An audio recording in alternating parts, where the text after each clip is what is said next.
성경을 읽다 보면 성경이 때때로 우리에게 질문을 던지는 경험을 할 때가 있습니다. 예수님의 부활과 관련해서 살펴보게 되면 과연 빈 무덤을 어떻게 바라볼 것인가 하는 질문을 성경이 우리에게 던지고 있습니다. 그 빈 무덤을 바라보면서 믿음의 눈으로 이 빈 무덤을 바라볼 것인지, 아니면 믿지 않는 세상 사람들의 눈으로 이 빈 무덤을 바라볼 것인지에 대해서 성경은 우리에게 질문하게 됩니다. 예를 들면 마태복음 28장에서 대제사장과 장로들은 예수님의 부활을 은폐하기로 합니다. 경비병들에게 뇌물을 주고 거짓 증언을 시키는데요. 누군가 예수님의 시체를 도둑질해갔다라고 거짓 증언하도록 뇌물을 주게 됩니다. 유대인들은 이 거짓 증언을 믿게 되었고, 그래서 예수님의 부활을 믿지 않았습니다. 이 빈 무덤을 바라보면서 예수님의 부활을 믿을 것인지, 시체가 도둑 맞았다는 그 경비병들의 말을 믿을 것인지 우리에게 질문을 던지고 있는 것입니다. 당연히 우리는 그 예수님의 누웠던 자리를 보면서 예수님께서 부활하셨다라는 것을 잘 알고 있습니다. 하지만 부활을 믿는 것은 우리가 생각하는 것보다 쉽지 않은 일입니다. 예수님의 제자들조차 부활을 믿는 것이 쉽지 않았다는 것을 성경은 기록하고 있는데요. 요한복음 20장을 보시면 안식 후 첫날 예수님께서 제자들 사이에 나타나셨을 때 디두모라고 불리는 도마는 예수님의 부활을 믿지 못했습니다. 그래서 내가 그의 못자국을 보며 내 손가락을 그 못자국에 넣으며 내 손을 그 옆구리에 넣어보지 않고는 믿지 아니하겠노라 라고 요한복음 20장 25절에서 말하고 있습니다. 예수님의 부활을 믿지 못하는 도마에게 내 손가락을 이리 내밀어 내 손을 보고 내 손을 내밀어 내 옆구리에 넣어보라. 그리하여 믿음 없는 자가 되지 말고 믿는 자가 되라 라고 예수님은 말씀하셨습니다. 3년 동안이나 예수님을 따라다닌 제자들도 예수님의 부활을 믿는 것이 매우 어려웠음을 고백하고 있는 장면입니다. 오늘 우리가 읽은 요한복음 21장 1절부터 14절까지는 세 번째로 부활하신 예수님께서 나타나신 장면을 기록하고 있습니다. 이 세 번째라는 것을 특별히 강조하고 있는데요. 세 번째라는 것을 강조하는 까닭은 부활이 역사적인 사실임을 강조하기 위함입니다. 그래서 예수님의 부활을 믿지 못하는 영지주의자들에게 예수님의 부활은 실제로 있었고 우리가 그것을 증언하고 있다라고 기록하고 있는 것이 바로 요한복음입니다. 오늘 본문은 특별히 크게 세 부분으로 나눠서 살펴볼 수 있는데요. 먼저는 1절부터 4절까지입니다. 베드로와 다른 제자들이 고기를 잡으러 가는 장면이 등장하고 있습니다. 5절부터 9절까지는 부활하신 주님과 7명의 제자들이 만나는 장면이 기록되어 있고요. 10절부터 14절까지는 예수님과 제자들의 아침 식사를 기록하고 있습니다. 먼저 베드로와 다른 제자들이 고기를 잡으러 가는 장면부터 함께 살펴보도록 하겠습니다. 3절을 보시면 베드로가 나는 물고기 잡으러 가노라 라고 말하고 있습니다. 이 물고기 잡으러 가노라 라는 말은 내가 배가 고파서 잠깐 물고기를 잡아오겠다 이런 뜻은 아닙니다. 이 물고기 잡으러 가노라 라는 말은 예수님을 만나기 이전의 삶의 자리, 즉 베드로가 원래 있었던 고기 잡는 어부의 자리로 돌아가겠다는 것을 의미하고 있습니다. 이제 예수님의 제자는 그만두고 물고기 잡는 어부의 삶의 자리로 돌아가겠다라는 선언입니다. 이런 베드로의 선언에 다른 제자들도 함께 동참하고 있는 것을 우리는 볼 수 있습니다. 여기서 우리는 그런 질문을 던질 수 있습니다. 베드로가 과연 예수님의 부활을 온전히 믿었는가? 라는 질문입니다. 요한복음 20장에서 베드로는 빈 무덤을 보았습니다. 예수님의 시체를 싸맸던 세마포가 고스란히 놓여져 있는 것을 보았고요. 요한복음 20장 19절에서 제자들에게 예수님이 나타나셨을 때 아마도 베드로는 그 자리에 없었던 것 같습니다. 하지만 오늘 본문 2절을 보시면 디두모라고 하는 도마가 베드로와 함께 있었다는 것을 기록하고 있는데요. 도마는 부활하신 예수님을 만났고 그 예수님의 못자국에 손을 집어넣었던 사람입니다. 그 소식을 분명 베드로에게 전했을 것이고 베드로는 예수님의 부활하신 소식을 들었지만 반신반의했고 고기 잡는 어부의 자리로 돌아갔습니다. 여기에서 우리가 기억해야 될 첫 번째 포인트가 등장하는데요. 제가 주보에도 제일 앞면에 따옴표로 기록해 놓았습니다. 새로운 세계에 눈뜬 사람은 결코 이전 세계로 돌아갈 수 없다는 것입니다. 예수님과 동행했던 베드로는 그 이전의 세계, 고기 잡는 어부의 세계로 돌아갈 수 없다는 뜻을 가지고 있습니다. 이 말을 오늘을 살아가고 있는 우리에게 적용해 보면 하나님의 은혜를 경험한 사람은 결코 그 이전의 세계로 돌아갈 수 없다는 말입니다. 하나님께서 치유하신 경험을 가지고 있고 기적을 베푸신 것을 몸소 체험했던 은혜를 맛보았던 사람은 그 이전의 세계, 기적을 믿지 못하는 불신의 세계, 은혜가 없는 세계로 돌아갈 수 없다는 뜻입니다. 이것이 오늘 본문이 우리에게 첫 번째로 보여주는 핵심 포인트입니다. 최근에 한 뉴스에서 그런 뉴스가 나온 적이 있습니다. 인공지능에 관련된 인재가 부족하다는 그런 기사였는데요. 최근에 4차 산업혁명이란 말이 등장하면서 인공지능이라는 말을 자주 듣게 되었습니다. 인공지능 때문에 우리의 삶이 획기적으로 변화될 것이란 말도 주변에서 들어보셨을 텐데요. 각종 회사에서 산업계에서 인공지능 전문가를 모시려고 혈안이 되어 있다고 합니다. 최근에 들은 이야기인데요. 인공지능으로 10년 이상의 경력을 가지고 있는 분을 채용하려면 연봉 5억 이상이 필요하다는 그런 말도 들었습니다. 그만큼 인재가 부족하고 많은 회사에서 인재를 필요로 한다는 것을 의미하는데요. 그 뉴스를 보고 나서 누군가 저에게 그런 말을 했습니다. 형도 목회 그만두고 인공지능으로 취업하면 돈 많이 벌지 않겠어? 장례식 때 농담으로 한 이야기인데요. 경제적으로 큰 어려움을 겪고 있는 후배 목사의 짠한 마음을 알 수 있었습니다. 그 말을 듣자마자 제가 무슨 생각을 했는지 아십니까? 바로 오늘 제가 따옴표로 했던 그 말입니다. 새로운 세계에 눈뜬 사람은 결코 이전 세계로 돌아갈 수 없다는 말입니다. 앙드레 지드가 남긴 말인데요. 이 말을 책에서 읽고 무릎을 딱 친 적이 있습니다. 눈을 뜬 사람, 예수님을 만난 사람, 주님의 은혜를 경험한 사람은 그 이전의 세계로 절대 돌아갈 수 없다는 말에 크게 한 방 먹은 기분이었습니다. 오늘 본문 속에 등장하고 있는 베드로의 모습을 보십시오. 다시 고기 잡는 어부의 삶의 자리로 돌아갔습니다. 자기가 잘 알고 있었고 잘할 수 있는 일이었습니다. 하지만 아무런 소득을 얻지 못했습니다. 3절을 보시면 나가서 배에 올랐으나 그날 밤에 아무것도 잡지 못하였다라고 기록하고 있습니다. 베드로가 3년 동안 물고기 잡는 것을 쉬었기 때문에 그물질 하는 것이 서툴러서 고기를 잡지 못한 것은 아닐 것입니다.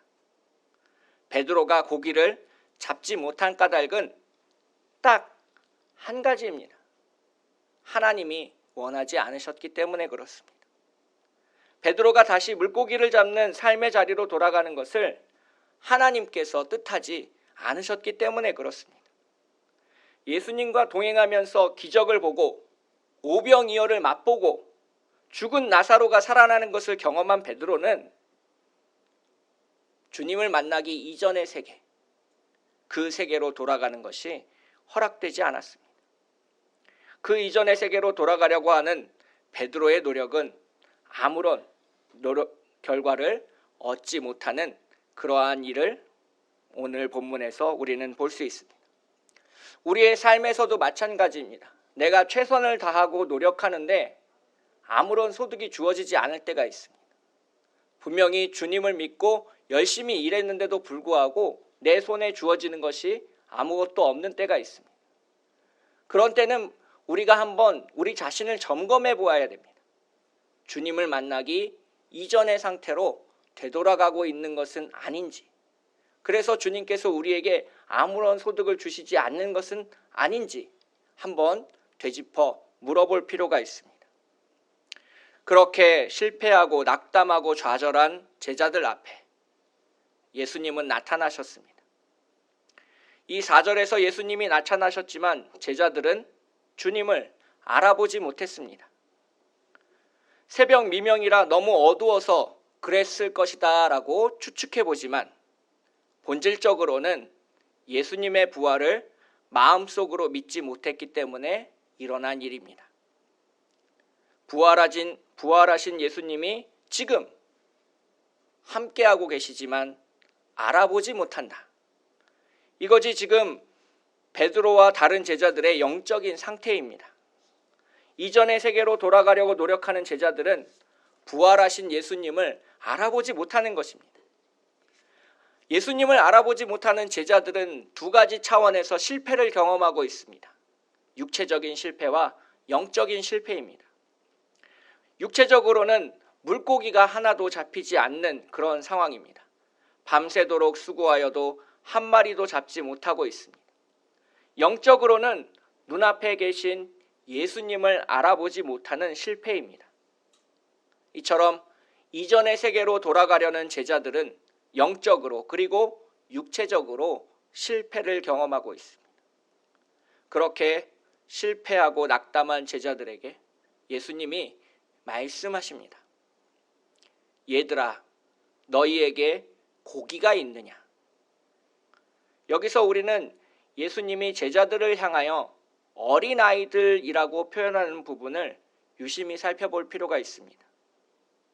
어린아이는 아직 다 자라지 못했다는 뜻으로 사용되어지고 있는 단어입니다. 그래서 누군가의 도움, 아직은 누군가의 도움이 필요한 그러한 상태라는 것을 의미하고 있습니다.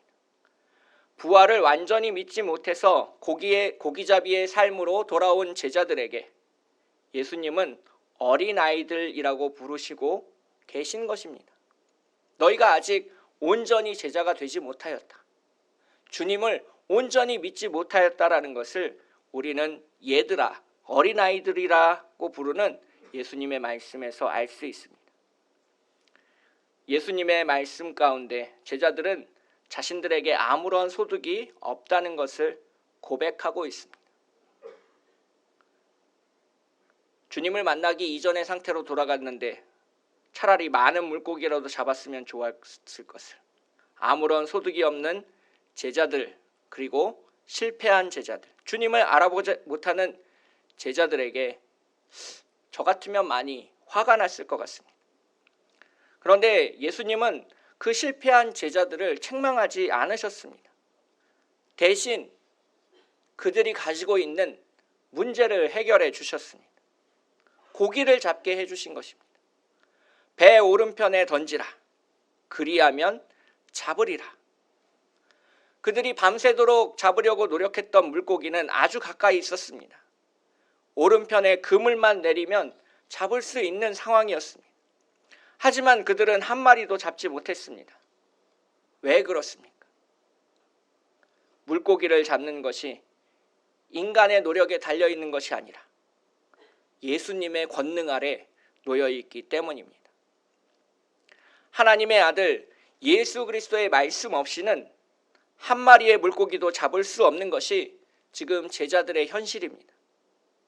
그리고 주님의 말씀대로 행했을 때, 주님의 말씀에 순종하였을 때 제자들은 그물이 찢어질 정도로 많은 물고기를 잡게 되었습니다. 어떻게 물고기를 잡을 수 있었습니까? 바로 예수님의 말씀에 순종했기 때문에 그렇습니다. 물고기를 잡은 제자들은 그제서야 예수님을 알아보게 됩니다. 주님이시다는 말에 베드로는 겉옷을 두르고 바다로 뛰어내립니다. 여기서 베드로가 바다로 뛰어내리는 것이 중요한데요. 이것이 바로 믿음을 표현하는 행동이기 때문에 그렇습니다. 베드로는 자기가 잡은 물고기보다 예수님을 더 중요하게 생각해서 바다로 뛰어들 수 있었습니다. 다른 제자들은 물고기가 든 그물을 버려둘 수 없어서 작은 배를 갈아타고 그물을 끌고 오고 있었습니다. 빨리 가서 예수님도 보고 싶지만 지금 눈앞에 있는 물고기를 버려두기가 너무나도 안타까웠던 것입니다. 밤새도록 수고해서 잡은 그 물고기가 얼마나 귀하겠습니까? 하지만 그 물고기보다 주님이 더 귀하다는 것을 베드로는 고백하고 있습니다. 베드로는 그물을 버려두고 배를 버려두고 예수님 앞에 가기 위해서 지금 장애물로 놓여 있는 바다 가운데 자신의 몸을 던졌습니다. 이 행동으로 말미암아 베드로가 다른 제자들보다 더 예수님을 사랑했다는 것이 증거되고 있습니다. 제자들이 물고기와 함께 육지에 오르게 되었습니다. 제자들은 지금 상당히 민망한 상황입니다. 부활하신 주님을 찾으러 돌아다니는 것이 아니라 물고기를 잡기 위해서 밤새도록 씨름했기 때문에 그렇습니다. 베드로의 경우를 생각해 보십시오. 예수님께서 십자가에 죽을 것을 말씀하셨을 때 큰 소리 친 게 누굽니까? 바로 베드로입니다. 내가 주와 함께 죽을지언정 주를 부인하지 않겠습니다 라고 말했던 사람도 베드로였습니다. 하지만 닭이 2번 울기 전 3번 예수님을 부인하였습니다. 예수님께서 겟세마네에서 너희가 나와 함께 1시간도 이렇게 깨어있을 수 없느냐라고 책망을 들은 사람도 바로 베드로였습니다. 지금 부활하신 예수님을 배웠고 베드로가 얼마나 민망하겠습니까? 입이 10개라도 할 말이 없는 그런 상황 아닙니까?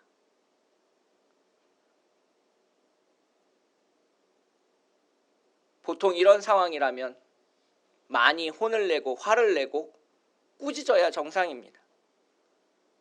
네가 어떻게 그럴 수 있느냐라며 자신의 속마음을 이야기하는 것이 일반적인 사람의 심리일 겁니다. 하지만 예수님은 제자들을 타박하지 않으셨습니다. 제자들을 혼내지도 않으셨습니다. 화를 내지도 않으셨습니다. 여기서 우리는 진짜 예수님의 사랑을 느낄 수 있습니다. 예수님은 제자들과 아무 일 없었다는 듯이 아침 식사를 함께 하십니다. 제자들과 떡과 물고기를 나누고 있습니다. 오늘 본문 속에 등장하는 떡과 물고기라는 말에 생각나는 것이 있지 않으십니까? 바로 오병이어의 기적입니다. 물고기 2마리와 떡 5개로 5,000명이 넘는 사람들이 먹고 마셨습니다. 오병이어의 기적은 예수님의 십자가 죽음 이전에 나타난 기적이고 오늘 본문에서 우리는 훨씬 더 많은 물고기가 잡혔다라는 것을 알 수 있습니다. 구체적인 숫자로 153마리의 물고기가 잡혔습니다. 왜 하필 153마리일까? 많은 학자들이 연구에 연구를 거듭했지만 아직까지는 신비로 남아 있습니다. 한 가지 재미있는 사실은 이 153이라는 숫자가 덧셈으로 얻어지는 결과라는 겁니다. 1부터 17까지 하나씩 다 더하면 153이라는 숫자가 나오게 됩니다. 그래서 이 153이라는 숫자와 17이라는 숫자는 연관되어 있다라는 것이 학계의 공통된 의견이고 153이라는 숫자를 푸는 바로 해답의 열쇠가 17이라는 숫자에 놓여 있다라는 것을 우리는 말할 수 있습니다. 하지만 아직까지는 153이 무엇인지 17이 무엇인지는 신비로 남아있는 것이 사실입니다. 오병이어의 기적을 베풀었을 때 물고기와 떡을 준비한 사람은 누구입니까? 바로 한 어린아이였습니다. 오늘 본문 속에서 그 어린아이의 역할을 담당한 사람들이 바로 제자들이었습니다. 마가복음 6장에 보시면 오병이어의 기적을 베풀기 전에 예수님께서 제자들에게 그렇게 말씀하셨습니다. 너희가 먹을 것을 주라. 마가복음 6장 37절에 있습니다. 그러자 제자들이 우리가 어떻게 200데나리온이나 되는 떡을 사다가 이 사람들을 먹이겠습니까? 라고 불가능하다는 것을 말하는 장면이 나옵니다. 오늘 본문 속에 등장하는 이 153마리의 물고기를 시장에 내다 팔면 200데나리온 이상 되지 않을까요? 저는 그렇다라고 생각하고 있습니다. 오늘 본문 속에서는 수많은 사람들이 등장하지 않습니다. 단순히 예수님과 제자들이 아침 식사를 하는 소박한 장면이 등장하고 있습니다. 하지만 저는 이 장면에서 오병이어의 기적에 버금가는 힘과 능력을 읽을 수 있습니다. 부활하신 예수님과 함께 물고기를 먹고 마시는 제자들은 이제 이전의 세계, 주님을 모르던 세계에서 벗어나 주님을 향해 온전히 눈을 뜨고 주님의 능력을 가지고 세상 가운데 나아가 주님의 부활을 전하는 사도가 되고 증언자가 되고 능력의 사람이 되고 하나님의 종이 되는 것입니다. 주님의 부활을 믿는 제자들, 주님과 함께 떡과 물고기를 먹은 제자들이 기쁜 소식을 전하며 세상에 기적을 나타내게 되었습니다. 예수님이 우리와 함께 하심을 나타내고 주님이 우리를 구원하셨음을 전파하게 되는 것입니다. 부활절이 지난 이 아침, 해변에는 7명의 제자들과 예수님 뿐이 없지만 오병이어에서 나타났던 그 하나님 나라는 평범한 아침 식사의 뒤편에 남아있는 것입니다. 이 아침 식사를 뒤로 하고 사도행전에서 베드로와 다른 제자들은 자신의 목숨을 던져 주님의 부활을 증언하는 증언자로 탈바꿈하게 되었다는 것입니다. 부활을 경험한다고 해서, 부활하신 주님을 눈으로 직접 본다고 해서 우리의 삶 전체가 드라마틱하게 바뀌는 것은 아닙니다. 오늘 본문 속에서 등장하는 식사도 뭐 특별하게 좋은 것을 먹거나 맛있는 것을 먹은 것도 아닙니다. 그냥 어부들이 자주 먹는 떡과 물고기를 먹었을 뿐입니다. 하지만 그 안에 담겨있는 내용은 하나님 나라를 예표하고 있습니다. 부활하신 예수님과 부활하신 주님과 함께 식사를 나누어 먹는 공동체, 그것이 바로 교회이고 하나님 나라이고 기쁨의 나라라는 것을 오늘 본문은 우리에게 말씀하고 있습니다. 오늘 본문을 갈무리하면서 우리의 삶에 적용하면 어떻게 되는지를 이야기해드리고 마치도록 하겠습니다. 첫 번째는 은혜를 경험하기 이전의 세계로 돌아갈 수 없다는 것입니다. 때로 그런 이야기들을 듣게 됩니다. 주님을 믿었더니 일이 잘 안 풀리는 사람들을 만나게 됩니다. 하나님을 믿고 교회를 나왔더니 갑자기 사업이 잘 안 되고 좋지 않은 일들이 생기는 것을 경험하는 사람들이 저를 찾아온 적이 있습니다. 그 까닭은 오늘 본문 속에서 등장하는 베드로처럼 하나님을 온전히 믿고 하나님의 세계 안으로 들어가지 못했기 때문에 그렇습니다. 그의 육신과 영혼이 아직 부활 이전의 세계로 남아서 자신이 그물을 던지고 노력하고 얻어내려고 노력하기 때문에 아무런 소득도 없고 눈앞에 계시는 주님도 알아보지 못하게 되는 것입니다. 주님을 믿고 아무런 소득이 없이 오늘을 살아가는 사람이 있다면 오늘 본문 속에 등장하는 베드로처럼 지금 우리 곁에 계신, 지금 내 앞에 있는 주님을 바라보시기를 축복하겠습니다.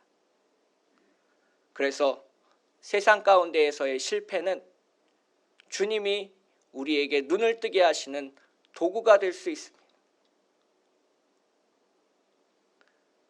오늘 본문에서 두 번째로 우리가 기억해야 될 것은 주님의 말씀에 순종한 사람만이 결과를 얻는다는 것입니다.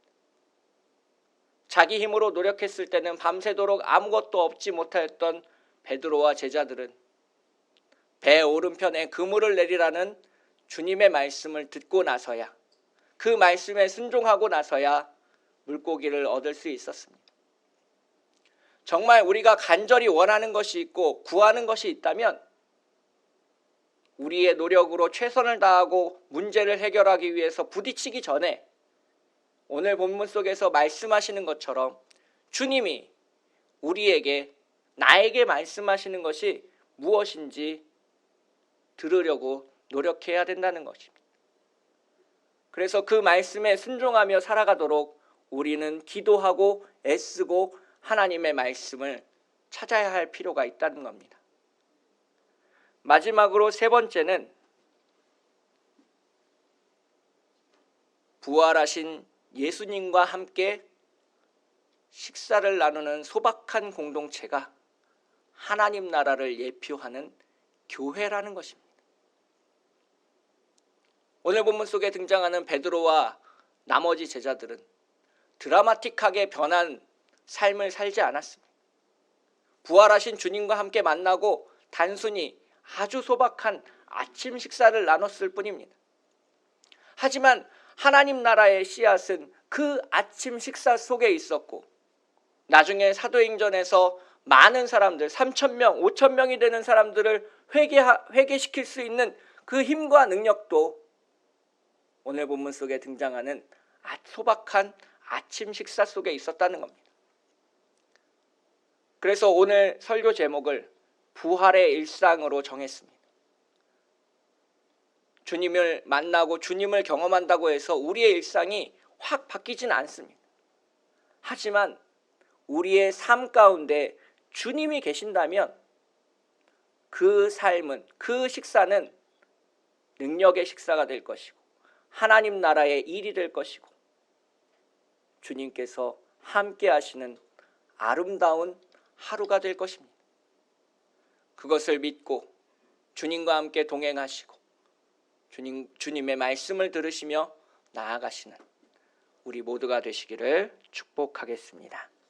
함께 기도하겠습니다. 사랑과 은혜가 풍성하신 하나님 아버지, 주님의 은혜 가운데 서게 되길 원합니다. 하나님의 놀라우신 사랑을 붙잡고 주님의 말씀을 붙잡고 주님의 말씀에 순종하며 우리가 일을 하며 기도하며 말씀을 묵상하도록 인도하여 주시옵소서. 부활의 주님과 소박한 아침 식사를 나누는 제자들처럼 우리의 삶이 그렇게 바뀌어가길 원합니다. 주님을 우리 가정에 초대하고 우리의 식사 가운데 주님을 초대하여 주님과 함께 영적으로 교제하며 눈앞에 계시는 주님을 알아보고 그 주님께 대화를 나누는 공동체와 가정과 내가 되게 하여 주시옵소서. 하나님 나라를 살아가며 기쁨으로 오늘을 살아가는 참빛교회가 되게 하시고 놀라우신 은혜를 만끽하는 오늘을 살게 하여 주시옵소서. 거룩하고 아름다우신 우리를 사랑하시는 예수님의 이름으로 간절히 기도합니다.